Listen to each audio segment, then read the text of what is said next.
Hello students, welcome to my YouTube channel study mania with D. आज हम पढ़ने वाले हैं chapter 9 force and laws of motion. सबसे पहले फोर्स की डिफाइन पढ़ेंगे। पुश और pull of an object is called force. किसी भी चीज़ को खींचना या धकेलना ही हम क्या होता है, फोर्स होता है। पुश और pull come from the object interacting with one another. अब ये पुश और पुल कब होता है? जब भी कोई भी दो या दो से ज़्यादा या दो ऑब्जेक्ट आपस में कॉन्टैक्ट में आते हैं तभी पुश और पुल होता है। मतलब तभी फोर्स लगा सकते हैं अपन। किसी भी चीज़ को खींचना है, मेरे को इस पेंसिल को खींचना है, तो दो चीज़ें आपस में क्या आएगी, कांटेक्ट में होगी, आएगी, तभी फोर्स लग सकेगा। जैसे कि a car moves in the forward direction by a force of push. अब क्या है, कोई भी कार है जिसको हम पीछे से पुश कर रहे हैं तो उसकी डायरेक्शन क्या हो रही है, आगे की तरफ जा रही है। तो उसके लिए अब हमारे को दो चीज़ों की जरूरत पड़ी और एक क्या किया अपन ने, पुश किया। तो इसी को क्या बोलते हैं, फोर्स। ऐसा unit of force is Newton. Force की ऐसा यूनिट क्या है, न्यूटन है। अब force can do three things of a body. It can change the speed of a body.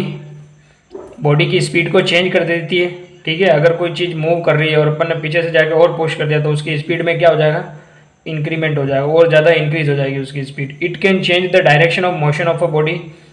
किसी भी बॉडी के मोशन को भी चेंज कर सकती है। कोई बॉडी है धीरे धीरे आ रही है, अपन ने उसको किसी दूसरी डायरेक्शन में पुश कर दिया तो क्या हो जाएगा, उसकी डायरेक्शन चेंज हो जाएगी। It can change the shape of body. ये किसी भी बॉडी के शेप को भी क्या कर सकती है, चेंज कर सकती है। कोई बोतल है, उसको अपन ने स्क्वीज कर दिया, दबा दिया तो क्या हो जाएगा, उसकी शेप क्या हो जाएगी, चेंज हो जाएगी। उसके बाद है बैलेंस्ड फोर्स।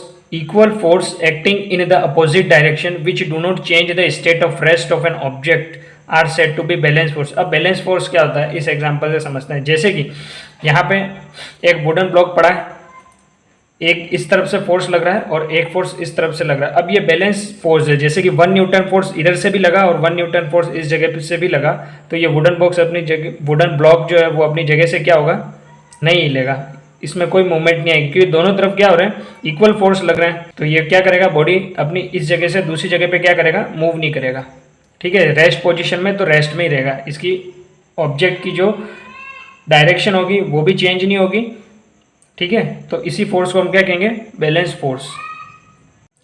अब है unbalance force. The equal and opposite forces acting on a body which change its state of rest और uniform motion are called unbalance force. अब क्या होता है अनबैलेंस फोर्स? अनबैलेंस फोर्स क्या होता है, जैसे कि अभी अपन ने वुडन ब्लॉक के एग्जाम्पल से समझा था कि दोनों तरफ जो फोर्स लग रहे थे वो क्या लग रहे थे, इक्वल। लेकिन अब जो फोर्स लग रहा है किसी एक तरफ से ज़्यादा लग जाए और एक तरफ से कम लगे तो उसी फोर्स को क्या बोलते हैं, बैलेंस फोर्स।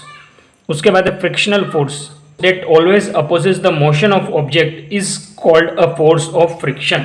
अब फ्रिक्शनल फोर्स क्या होता है, जब भी किसी ऑब्जेक्ट को हमें धकेलना है, या जैसे कि ये पेंसिल है, हमें इसको क्या करना है, धकेलना है, पुश करना है, ठीक है। तो फ्रिक्शन क्या करेगा, इसको रोकेगा, ठीक है। इसको धक्का देने में क्या करेगा, फ्रिक्शन फोर्स इस तरफ क्या करेगा, हम जिस डायरेक्शन में फोर्स लगा रहे हैं फ्रिक्शन उसकी अपोजिट डायरेक्शन में फोर्स लगाएगा और इस ऑब्जेक्ट को आगे बढ़ने से क्या करेगा, रोकेगा। इसी को क्या बोला जाता है, फ्रिक्शनल फोर्स। अब फोर्स का क्या फॉर्मूला उसको पढ़ लेते हैं। F इक्वल्स टू क्या होता है, ma, मास इंटू एक्सिलरेशन। मास क्या होता है, mass is a measure of the amount of matter in an object. अब मास क्या होता है, ऑब्जेक्ट, किसी भी ऑब्जेक्ट के अंदर कितना मैटर है उसको मेजर करने का काम किसका होता है, मास का होता है। और उस mass usually measures in grams and KG. Mass को किस में मेजर किया जाता है, ग्राम्स में या फिर किलोग्राम्स में। Acceleration is the rate of change of velocity of an object respect to time. Acceleration क्या होता है, कोई भी बॉडी है मूव कर रही है, वेलोसिटी मतलब मूव करना, ठीक है, मूव कर रही है तो उसको टाइम के रेस्पेक्ट में मेजर करना, उसी को क्या बोला जाता है, एक्सिलरेशन, ठीक है, पर सेकंड स्क्वायर, ठीक है। मास को हम क्या लिख सकते हैं, केजी लिख सकते हैं, और एक्सिलरेशन को हम जो मेजर करते हैं वो क्या होता है, metre per second square is equals to Newton.